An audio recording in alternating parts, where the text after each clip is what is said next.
Ever notice how some people seem to just glide through life? Doors just kind of swing open for them left and right. Hmm. It's often not just luck, is it? Right. It's the power of a really well-built reputation. Absolutely. And that's exactly what we're diving into today using Law 5 from the 48 Laws of Power, which is so much depends on reputation guard it with your life. It's a fascinating idea, this whole thing, treating your reputation as this prized possession, Yeah. almost like a suit of armor. Absolutely. And the source really digs into this whole idea of reputation as power. Yeah.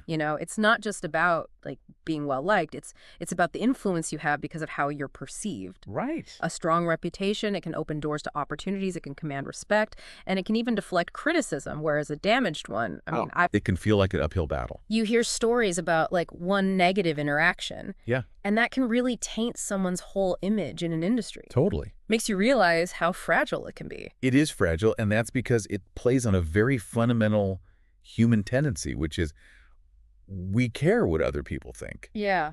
This source argues that this instinct, while natural, can be exploited. Right. People can and do manipulate this desire that we all have for a good reputation to their advantage. So how do we guard against that? The source uses Julius Caesar as an example, right? Yes, Caesar's a perfect example of someone who understood that reputation wasn't just an afterthought. Mm-hmm. It was a tool to be strategically wielded.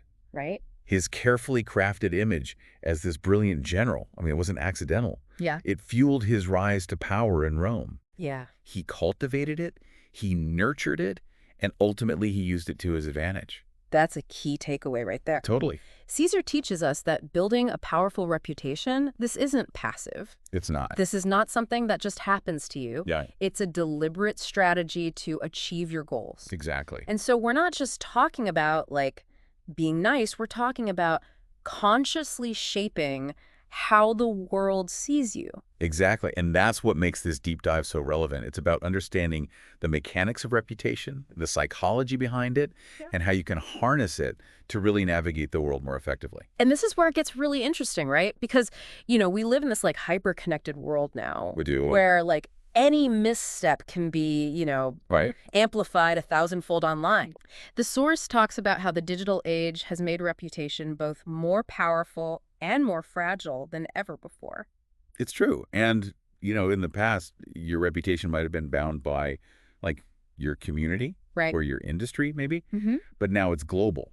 Yeah. And it's often shaped by these fleeting online interactions. It's almost like we're all walking around with these like invisible report cards Totally. that anyone can just write on, Yes. and everybody's a critic. And everyone has an opinion. Yes. The source really highlights the dangers of this constant scrutiny, especially given how quickly, information or misinformation can spread online. Right. One, like ill-advised post, even if it's later deleted, can have like lasting consequences. It's like that saying, you don't get a second chance to make a first impression. But now that first impression So- could be a tweet you sent at 2:0 a.m. Exactly. Exactly. So what advice does the source offer for managing this online beast?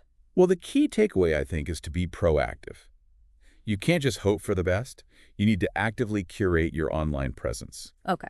The source suggests being mindful of what you post, who you engage with, and, the overall image you're projecting. Yeah. It's about being deliberate and thinking about, like, the long-term impact of your actions, especially in digital space. So it's not just about avoiding those late-night Twitter rants. It's about consciously building a digital identity that reflects the reputation you want to have. Precisely.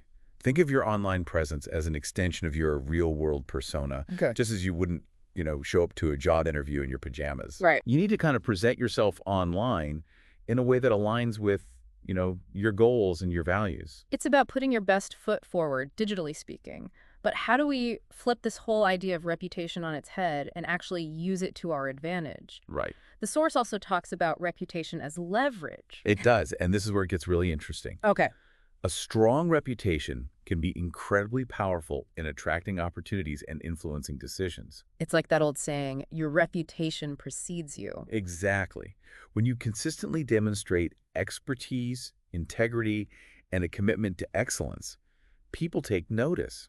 it builds trust, and it makes others more likely to want to work with you, to do business with you, or simply just support your endeavors. It's like how, Apple can charge like a premium for their products. Yeah, yeah. People are willing to pay extra because they've bought into this idea, this reputation, Yeah. the image of quality and innovation that Apple has so carefully cultivated. That's a great example. Apple's reputation, it isn't just about aesthetics. Yeah. It's not just marketing. It's a key driver of their business success. It allows them to command those higher prices. It fosters customer loyalty, and it even gives them a competitive edge in a really crowded marketplace. Okay, so we've talked about guarding your reputation, Yeah. but building a stellar one like Apple's is obviously the ideal. Right. What happens, though, when things go wrong? Right. What happens when that, carefully crafted reputation takes a hit? That's the million-dollar question, right? It is. We all make mistakes, Yeah. but the source really makes it clear that, like, a damaged reputation, that can be a heavy burden to carry.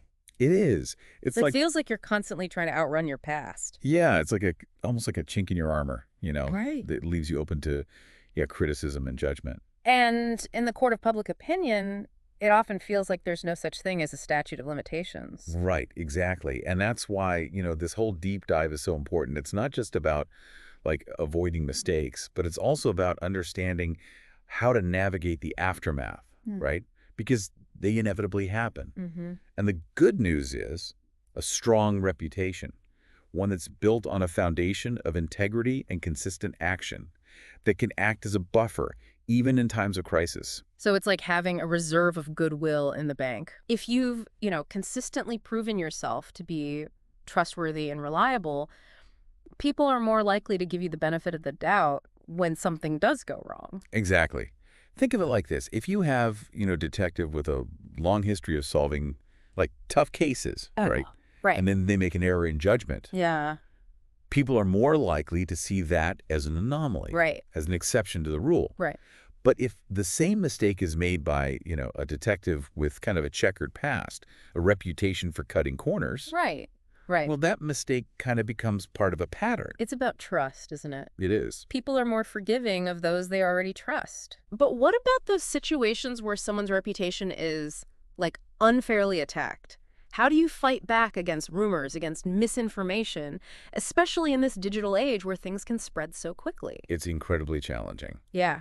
And the source acknowledges that rebuilding a damaged reputation is a long and arduous process. Yeah. It requires more than just words. Right. It demands consistent action, genuine change, Yeah. and a willingness to, address those past mistakes head on. It's about actions speaking louder than words. Right. Proving through your behavior that you're committed to regaining that trust. We've seen this happen in the public eye, right? Absolutely. People who have taken a hit but managed to rebuild their reputations over time. Absolutely. Take Martha Stewart, for example. Okay. Her insider trading scandal. Yeah. That could have been the end of her career. For sure. But she was very deliberate, very strategic in rebuilding her brand. Right.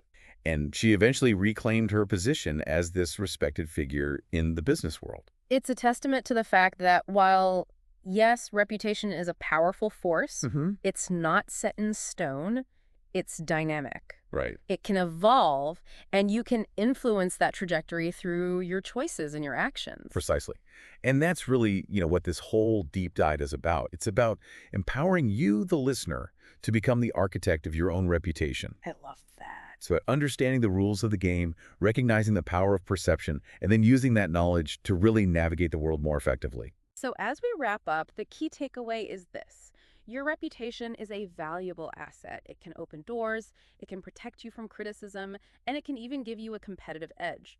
But it requires constant vigilance, careful cultivation, and a commitment to aligning your actions with the image you want to project. So think about it.